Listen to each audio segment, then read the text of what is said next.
تو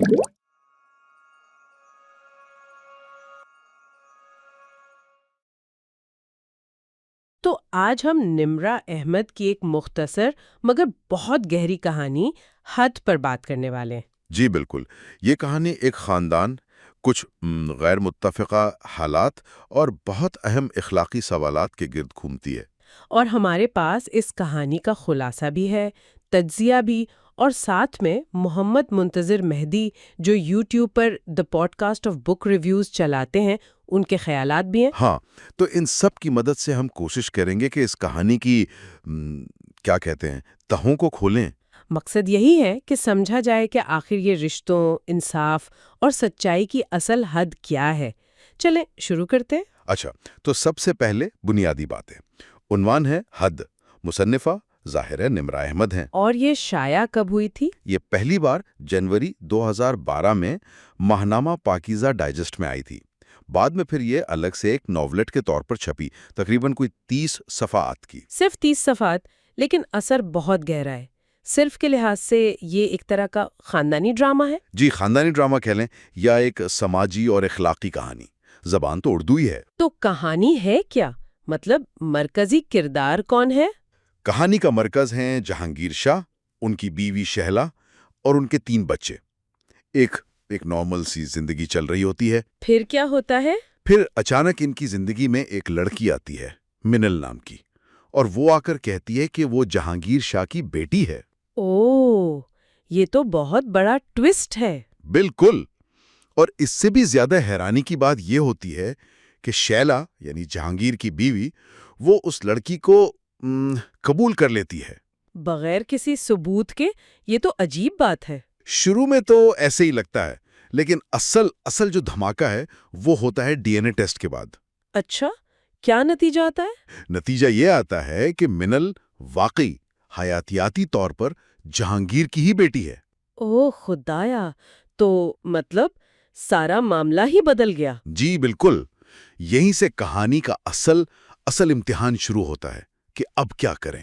یہی تو سوال ہے نا، کیا صرف ڈی این اے کا ثبوت کافی ہے ایک رشتے کے لیے؟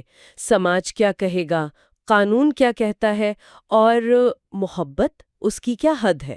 بالکل، اور یہیں پر محمد منتظر مہدی کا جو تجزیہ ہے وہ بہت اہم ہو جاتا ہے۔ جی بتائیں۔ وہ کہتے ہیں کہ اصل رشتہ یا رشتے کی مضبوطی صرف ڈی این اے سے نہیں بنتی، وہ بنتی ہے انسان کے اندر انصاف کی جو حد قائم ہے اس سے۔ یعنی امتحان یہ ہے کہ کیا جہانگیر اور اس کا خاندان، خاص طور پر شہلا، اس سچائی کو، اس حیاتیاتی حقیقت کو قبول کر کے انصاف کر پائیں گے؟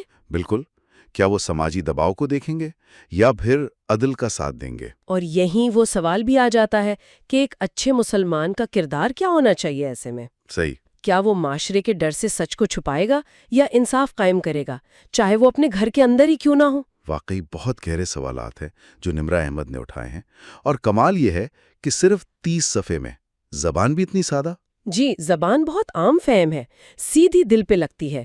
تجزیہ نگاروں نے بھی اس کو زبان و بیان کو 10 میں سے 9.0 نمبر دیے ہیں۔ اور کردار نگاری کیسی ہے؟ بہت مضبوط۔ جہانگیر کی بے بسی، شہلا کی محبت بھری مایوسی، منل کی اپنی شناخت کی جنگ، سب کردار جاندار ہیں۔ کردار نگاری کا سکور بھی 8.8 ہے۔ اچھا خاصا سکور ہے۔ جی، اور محمد منتظر مہدی صاحب جو یوٹیوب پر the podcast of book reviews چلاتے ہیں، کافی معلوماتی پلیٹ فارم ہے وہ۔ ہاں، میں نے سنا ہے۔ تو وہ بھی یہی کہتے ہیں کہ یہ کہانی ایک طرح سے ہمارے معاشرے کا آئینہ ہے۔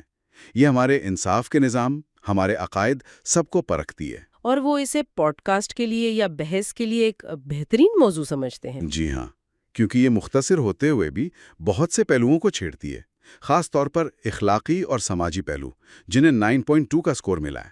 اور کہانی میں تجسس بھی ہے۔ ہاں، آخر تک تجسس رہتا ہے کہ کیا فیصلہ ہوگا۔